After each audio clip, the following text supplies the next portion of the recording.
ബഹിഷ്കരണ വിവരമറിഞ്ഞ് തൃശൂരിലെ വരന്തരപ്പള്ളിക്കടുത്ത എച്ചിപ്പാറയിലെ 56-ാം നമ്പർ ബൂത്തിലെത്തുമ്പോൾ ഉദ്യോഗസ്ഥർ മുഖത്തോട് മുഖം നോക്കിയിരിക്കുന്ന കാഴ്ചയാണ് കണ്ടത്.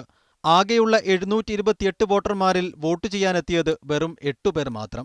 ഫോണിന് കവറേജും സ്ഥലത്തിന് പട്ടയവും സ്കൂളിന് അപ്ഗ്രഡേഷനുമില്ലാത്ത എച്ചിപ്പാറയിൽ നാട്ടുകാർ ഒന്നടങ്കം വോട്ട് ബഹിഷ്കരിച്ചു. ഇനിയും മോഹന വാഗ്ദാനം നൽകി പറ്റിക്കാൻ ഞങ്ങളെ കിട്ടില്ലെന്ന ശാഠ്യത്തിലായിരുന്നു നാട്ടുകാർ.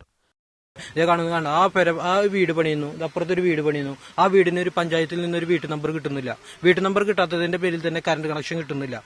അങ്ങനെയുള്ള ഒരുപാട് ബുദ്ധിമുട്ട്. അതുപോലെ ടെലിഫോൺ സൗകര്യം ഇവിടെ ഇല്ല. വിൽ ഫോണാണ് ഉള്ളത് ഇവിടെ. ഗ്രാമത്തിലെ ഒരു സ്കൂളിന്റെ അപ്ഗ്രഡേഷൻ വാഗ്ദാനത്തിന് പതിറ്റാണ്ടുകളുടെ പഴക്കമുണ്ടത്രേ. ഇപ്പോൾ സ്കൂളിന്റെ അപ്ഗ്രേഡേഷൻ തന്നെയാന്ന് പറഞ്ഞാൽ എന്റെ മകള് 1-ാം ക്ലാസ്സിൽ പഠിക്കുന്ന കാലത്തോട്ട് ഞങ്ങൾ ഇതിന്റെ പിന്നാലെ ഞാൻ നടന്നു തുടങ്ങിയതാ. അത് 15 വർഷം കഴിഞ്ഞപ്പോൾ ഇന്ന് തരാം നാളെ തരാം എന്ന് പറഞ്ഞിട്ട് മുഖ്യമന്ത്രിയുടെ വിദ്യാഭ്യാസ മന്ത്രിയുടെ പൊതുവിദ്യാഭ്യാസ ഡയറക്ടറെ എന്നൊക്കെ നമ്മൾ പിന്നാലെ നടക്കുമ്പോൾ ഒരു കത്ത് കിട്ടും, ഒരു മറുപടി കിട്ടും, പരിഗണനയിലുണ്ട്, പെട്ടെന്ന് നടത്തി തരാന്ന് പറയും. പക്ഷെ നടപ്പിലാവുന്നില്ല. വോട്ട് ബഹിഷ്കരണം തമാശയായി കരുതി രാവിലെ തന്നെ പോളിംഗ് ബൂത്തിലെത്തിയ ഏജന്റുമാർ 10 മണിയോടെ മുങ്ങി. എന്തായാലും വോട്ട് ബഹിഷ്കരിച്ച് തങ്ങളുടെ പ്രതിഷേധം രാഷ്ട്രീയ പാർട്ടികളെ അറിയിച്ച സന്തോഷത്തിലാണ് നാട്ടുകാർ. അഫ്താബ് റഹ്മാൻ, മീഡിയ 1, തൃശൂർ.